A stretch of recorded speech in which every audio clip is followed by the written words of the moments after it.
প্ৰথম মানে প্ৰাকৃতিক দুৰ্যোগটো ক'ব পাৰক, কাৰণ প্ৰাকৃতিক দুৰ্যোগত সিমান এটা হ'বকাৰক নহয়। গতিকে বতাহৰ মাত্ৰা বৃদ্ধি বেছি হৈছে। লগতে আমাৰ হিচাপতো বহাগ মাহতে ভূমিকম্প আহিব লাগে, এইটোৱে প্ৰয়োগত। গতিকে ভূমিকম্পৰ মাত্ৰা বেছি হ'ব। গতিকে ঘূৰ্ণী বতাহৰ মাত্ৰাটো বেছি। যোৱা বছৰো এইটো হৈ আছিল, এইটো বছৰতো সেইখিনিয়ে প্ৰভাৱ পৰি আছে।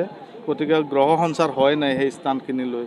গতিকে গ্ৰহ সঞ্চাৰ নহ'লে যিমান দিনলৈ থাকে সেই টাইমলৈ তাৰমানে কি বতাহ, ঘূৰ্ণী বতাহ, শিলাবৃষ্টি এইবিলাক চলি থাকিব। গতিকে 2027 চন এপ্ৰিলৰ 4 তাৰিখলৈ তাৰমানে দশাটো চলি আছে।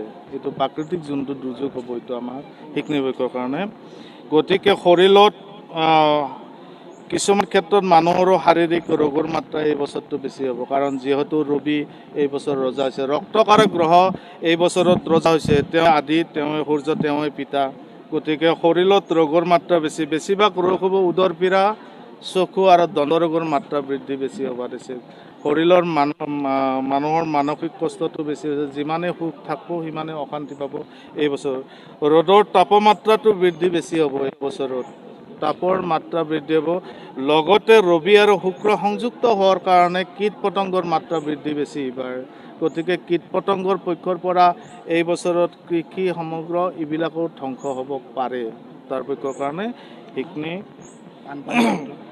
গতিকে বানপানীৰ ক্ষেত্ৰত আপোনাৰ ঠাই বিশেষে এইবাৰ বানপানী হ'ব, কাৰণ পানীৰ মাত্ৰা এনে হিচাপত খুব কম হৈছে, 50 পানী হৈছে। গতিকে পৃথিৱীত হৈছে 10 পানী।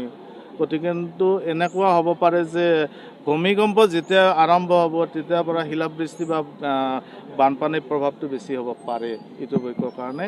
কাৰণ সাগৰত ধুমুহা বতাহৰ লগতো কথা আছে। যদি এই বহাগ মাহ বা জেঠ মাহতে যদি ধুমুহা বতাহ আহে বা ভূমিকম্প আহে তেতিয়াহ'লে পানীৰ মাত্ৰাটো বৃদ্ধি বেছি হ'ব এইটো বিষয়ত। গতিকে তাৰ লগত এটা কিছুমান এইটো এনেকুৱা আছে, মই ইয়াতে লিখি থৈ লৈ আহিছোঁ যে শস্যৰ বৃদ্ধিটো মানে এইবাৰ কীট পতংগৰ মাত্ৰা বৃদ্ধি বেছি।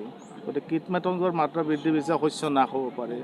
কিন্তু তাৰ পক্ষত কিছুমান পক্ষত ইয়াতে শুভকাৰকো আছে। সেনে পক্ষত যিহেতু বুধ আছে, শনি আছে, এইবিলাক যিবিলাক ৰাজা মন্ত্ৰী আছে তাৰ পক্ষৰ কাৰণে কিছুমান ফলৱতী হ'ব পাৰে।